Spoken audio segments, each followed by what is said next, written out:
La Nación Más PM. Bueno, y a partir de una situación puntual que ocurre en la provincia de Salta, se generó un debate público que si efectivamente la religión debe formar parte de los estudios académicos de las escuelas públicas. ¿Qué debate? Un debate muy interesante y tenemos un amplio panel que vamos a comenzar a presentar. Está con nosotros Sol Prieto, socióloga de la UBA, docente en Sociología de la Religión y escribió el libro El fin del mundo, el fenómeno del Papa Francisco desde la sociología. También Juan Navarro Floria, abogado y profesor superior en Ciencias Jurídicas, egresado de la UCA. Débora Rainieri, profesora de Metodología de la Investigación en Doctorado en Ciencias Jurídicas de la UCA y tiene un doctorado en Ciencias Jurídicas también de dicha universidad. Y Manuel Becerra, profesor en niveles medio y superior y autor del blog Fue la Pluma, donde entre sus publicaciones tiene varios mapas de la laicidad educativa en la Argentina. Bueno, el tema es claro, ahora llegó a la Corte este debate jurídico en Salta, porque hay gente que está de acuerdo con que se dé religión en las escuelas primarias públicas, esa es la gran diferencia, sí. Y hay gente que está en contra. De todas maneras, como decíamos, esto está bueno plantearlo a nivel país y como sociedad si efectivamente corresponde o no que las escuelas públicas tengan religión como parte de sus estudios académicos. Sol, ¿cuál es tu primera opinión? Bueno, mi primera opinión en realidad se basa como en lo que ocurre en la mayoría de las provincias argentinas, ¿sí? Donde o bien, digamos, no está estipulado, o bien muchas dicen que es laica. Hay algunas, como el caso de Córdoba, por ejemplo, que plantea que debe haber educación, que puede haber, mejor dicho, tienen derecho los chicos y los padres a elegir educación religiosa para sus hijos en las escuelas estatales, pero en este caso debe ser extracurricular, optativa, y el Estado no lo debe financiar. Y, digamos, lo que yo veo, digo, independientemente de mis convicciones, es como que creo que todas las provincias van en esa dirección. O sea, yo no soy quien para decir si es bueno o malo incorporarla, pero lo que veo es que la mayoría de las provincias, incluso en un sistema federal y donde cada provincia puede definir estas cuestiones, van en esa dirección. Juan. Bueno, como dice Sol, es un tema que depende de cada provincia. Nuestro régimen federal dice eso. Salta, como otras provincias del noroeste, sobre todo, siempre han tenido enseñanza religiosa en las escuelas. No es una novedad de ahora. Forma parte de su ethos cultural, digamos. ¿Y qué es lo que ocurre además en, yo diría, la mayor parte de los países del mundo e incluso de la región? Es decir, la enseñanza de religión en la escuela como asignatura no obligatoria, si podría decir, esto no es obligatorio, se puede eximir. Estaría bueno aclarar eso, ¿no? ¿Qué se enseña? ¿Los chicos rezan, van a misa, tienen que estudiar? Es que hay una enorme confusión, inclusive por parte de los padres, a la hora de inscribir a sus hijos en una escuela, sea pública o sea privada, que se dice a sí misma laica, y después, en la práctica, los chicos tienen religión en la escuela o los llevan a rezar a una capilla. Entonces, no queda muy claro. De hecho, creo que ahí hay un vacío enorme a la hora de poder expresar efectivamente qué es lo que quiere decir. Hay un problema que es definir qué es laico, en todo caso, que es una palabra que no está en la Constitución, que no está en la ley, nunca la ley. La famosa ley 1420 que se invoca no dice laico, nunca usó la palabra laico, pero bueno, eso ahora tiene distintos significados. Yo lo que decía antes es que en muchos países del mundo y de nuestra región se enseña religión en las escuelas sin mayor conflicto, porque lo que la Corte tiene que resolver es un problema de derecho. Tiene que resolver si la norma de la Constitución y de la ley que han sido votadas democráticamente en Salta, que dicen esto, son o no constitucionales frente a la Constitución Nacional. Y en eso lo que ocurre es que nuestra Constitución ha incorporado una serie de tratados de derechos humanos que expresamente reconocen el derecho de los padres a que sus hijos reciban enseñanza religiosa de acuerdo con su propia decisión. Entonces, lo que dice la Constitución es casi textual lo que dicen los tratados internacionales de derechos humanos que tienen jerarquía constitucional. Débora.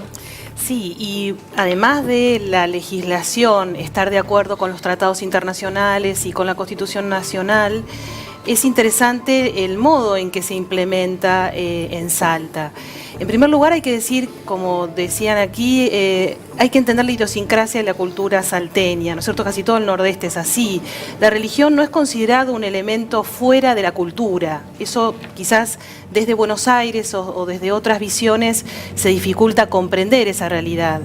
Con lo cual no hay una cuestión de si el niño va a recibir educación religiosa, entonces, por eso no ha habido demasiado conflicto en la provincia. El modo de implementar que la provincia ha logrado a lo largo de estos años, e incluso a partir de esta demanda, es muy interesante porque al inicio de cada año el colegio le pregunta a los padres si es que quieren que su hijo participe de esa materia de educación religiosa, por sí o por no. Si dicen que sí, se les pregunta en qué confesión. También es interesante aclarar que no es solamente confesión católica, porque hay incluso pueblos que son más bien evangelistas. Y luego, si el padre dice que no, se labra un acta, y de hecho eso está en el expediente, nosotros hemos podido consultar todo el expediente, donde se acuerda con los padres qué es lo que se quiere que el niño haga en esa hora de religión. A ver, un tema acá, porque más allá de la cultura salteña, que efectivamente es tal cual, y uno podría pensar que la gran mayoría de la población tiene más bien una orientación religiosa, católica, ampliaría este análisis, porque me parece que es interesante poder ampliarlo a nivel de todo el país, y efectivamente dar con la valoración que significa o no incorporar la religión como parte de los estudios académicos, porque creo que vos diste un ejemplo perfecto. Se les pide a los padres si los chicos quieren participar o no, lo que de por sí genera una situación de conflicto para los chicos. ¿Por qué? Y esto no se puede desconocer, ¿por qué? porque la práctica como madre, lo confirmo, es así. Un chico que va a una escuela laica, pero que pese a ir a una escuela laica, le enseñan religión y lo hacen participar de la religión. Si él decide por convicción o por no creer o por una decisión de familia no hacerlo, se genera una situación conflictiva, lo que no significa que esté mal que se ofrezca. Me da la sensación que lo que está mal es que no se aclare previamente para que los padres formalmente puedan tomar una decisión responsable en este sentido.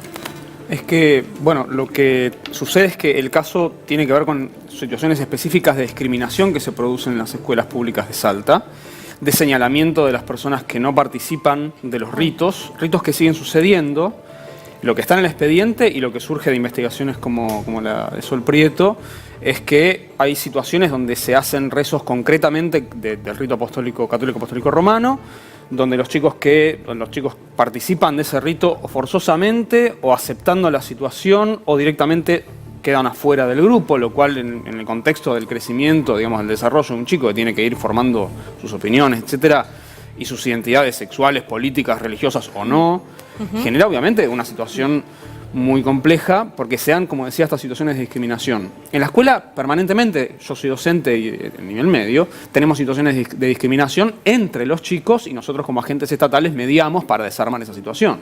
Acá tenemos un Estado que, a partir del señalamiento o no de la religión, y en los boletines aparece el no creyente cuando la familia se opone, eso figura en el expediente. No es así. ¿En el boletín dice no creyente? No, perdón. Esto figura en el expediente. En el boletín, esa materia primero no es evaluada con nota, que es esa otra cuestión también. No está en la currícula, digamos. No está evaluada está en con la una currícula, nota pero no se evalúa con nota. De algo que figura como una prueba en el expediente. Pero está en la Claro, currícula. pero es un boletín, es un solo boletín que no ha sido probado.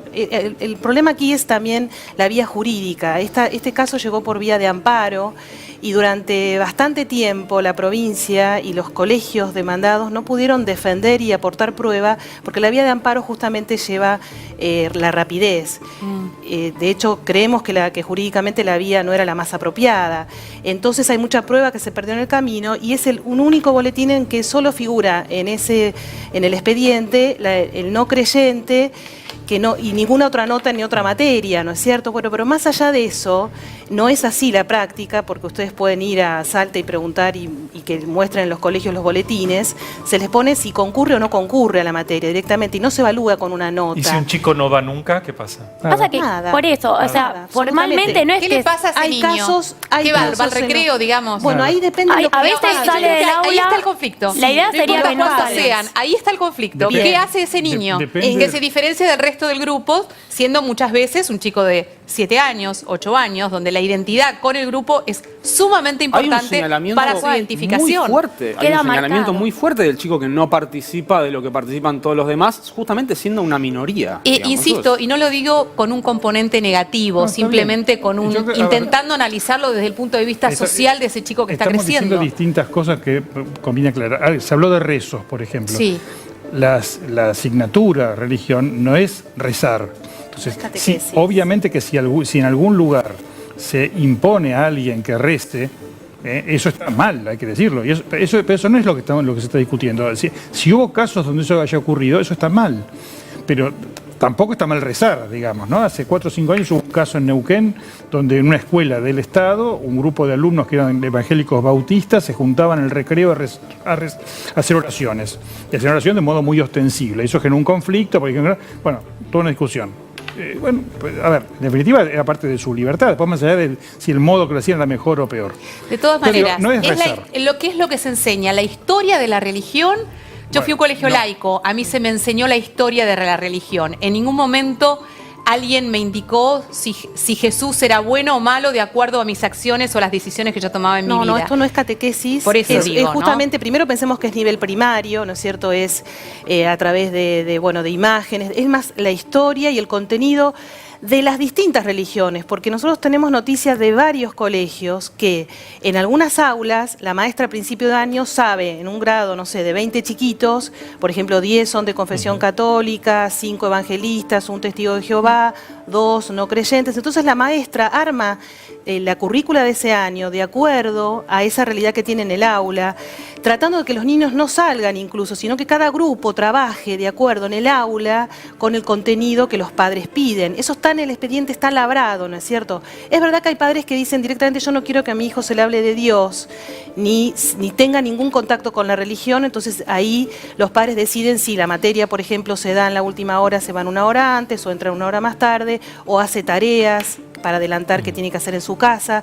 Eso está implementado de una manera muy caso por caso, colegio por colegio. No podemos hablar, por eso digo que tenemos que entender cuál es la realidad allí. Por otro lado, hay un montón lo que sucede es que no hay tanta heterogeneidad, lo cierto es que no hay tanta heterogeneidad en general dentro de cada curso.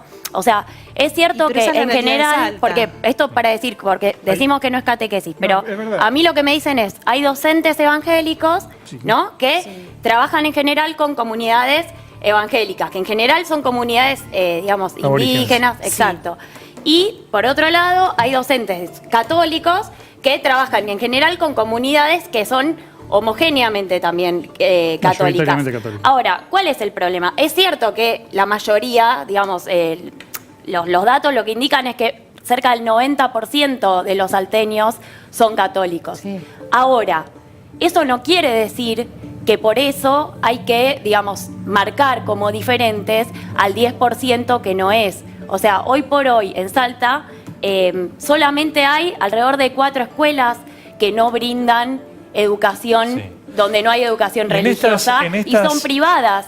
Entonces, ¿qué es lo que pasa? Muchas veces se utiliza, digamos, el argumento, lo escuchamos hoy, lo escuchamos ir a otra ayer. escuela, digamos. No, lo escuchamos hoy y ayer, que es decir, bueno, esto genera diferencias, se escuchó, por ejemplo, hoy en las audiencias, genera diferencias porque si no, un chico que no puede pagar una escuela religiosa no puede obtener educación religiosa. Ahora, eso en Salta lo que ocurre es exactamente a la inversa, ¿sí? O sea, hace falta poder pagar una cuota de una escuela privada, que aparte no está subvencionada, para ir a una escuela que no le den educación religiosa, digamos. Y en estas mismas escuelas, una pregunta, discúlpame, Sol, en estas mismas escuelas donde está el conflicto, ¿hay clases de educación sexual? A ver, primero, no hay, claro que ¿Y cómo las compatibilizan con la cuestión religiosa? A ver, Juan, primero que es primaria, primero, También no hay muchas primaria. Escuelas que haya conflicto. No lo hay. La realidad es esa, es decir, este caso es un amparo que promovieron 5 personas que ninguna tiene ya hijos en la escuela. Eran 9 al principio. Ahora quedan 6.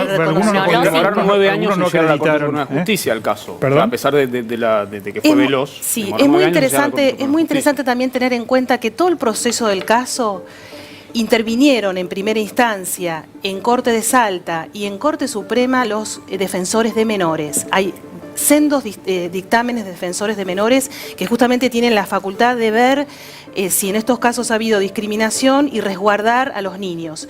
Y todos los dictámenes de los defensores de menores, incluido el de Corte Suprema Nacional, el doctor Langevin, han dicho que es constitucional la ley y que no se ha demostrado esta realidad de discriminación.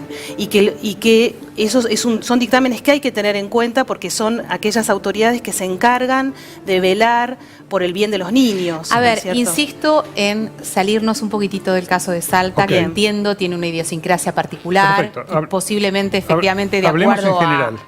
Hablemos en general. Hablemos en general. ¿No se podrá encontrar una metodología en que la escuela pública pueda ofrecer como una materia optativa la religión, teniéndola como última materia en la jornada y que aquellos chicos se retiren, por ejemplo, en vez de las 4:30 a las 4 de la tarde? Eso es lo que está planteado en la ley 1420. Eso es lo que se planteaba en la ley enorme, que a las 2 de la tarde te digan, Sí. che, nene, andate al recreo porque tus papis nos dijeron que vos no querías participar de esto. Claro. Digo, Es lo lo que pongo se así planteaba en la en términos 1420. horribles Es porque en la posible. práctica es un poco lo que pasa. Es posible, es un tema de organización. Yo quiero volver a una cosa, me parece que es previa. A ver, acá hay que decir, ante todo, que hay un derecho de las familias y de los padres a que sus hijos reciban enseñanza religiosa. Es un derecho que está reconocido por la Constitución. Después el problema es cómo se... Lo que estás planteando Bueno, claro, a eso me son refiero. alternativas de cómo se hace para que esto se ejerza mejor. Para tener en cuenta a los otros también. Acá hay dos cosas. Obviamente, porque a veces ocurre que hay personas que con todo legítimamente dicen, bueno, yo soy ateo y yo no quiero que mis hijos sepan nada de Dios. Pero está bien, tiene derecho a que su hijo sepa, pero no tiene por qué, para lograr eso, impedir que todos los demás, que son la gran mayoría, sí reciban lo que quieren recibir. Por supuesto. Entonces una hay que cuestión que me compatibilizar, interesaría- no hay que excluir. Que me ¿no? interesaría Para cerrar. señalar respecto de lo que es la implementación de las leyes y las normas en la cotidianidad escolar, digamos. Que una de las cosas que se decía era, bueno, en realidad una resolución del Ministerio de Educación de Salta dio la posibilidad de que sean distintas confesiones. Lo concreto es que cuando, digamos, en la escuela donde uno trabaja, en las escuelas donde nosotros los docentes trabajamos, hay una serie de mediaciones de lo que dice la ley, lo que dicen las resoluciones que modifican mínimamente lo que dice la ley a lo que efectivamente pasa en las prácticas. Y en las prácticas, en rigor, lo que se sostiene es toda una cultura institucional, anclada también obviamente en la región, etcétera, que termina... El corolario de esto, en el caso de Salta, es que predominantemente este tipo de situaciones generan una presencia muy fuerte de la religión católica, incluso en provincias donde está consagrada la laicidad. Perdón, porque no tenemos más tiempo. Lamentablemente, igual fue muy interesante. Sí. Me parece que igual que muchos papás preferimos hablar de Dios en casa y no que lo cuente un maestro, pero seguirá para otro debate. Gracias a todos. Gracias por haber venido.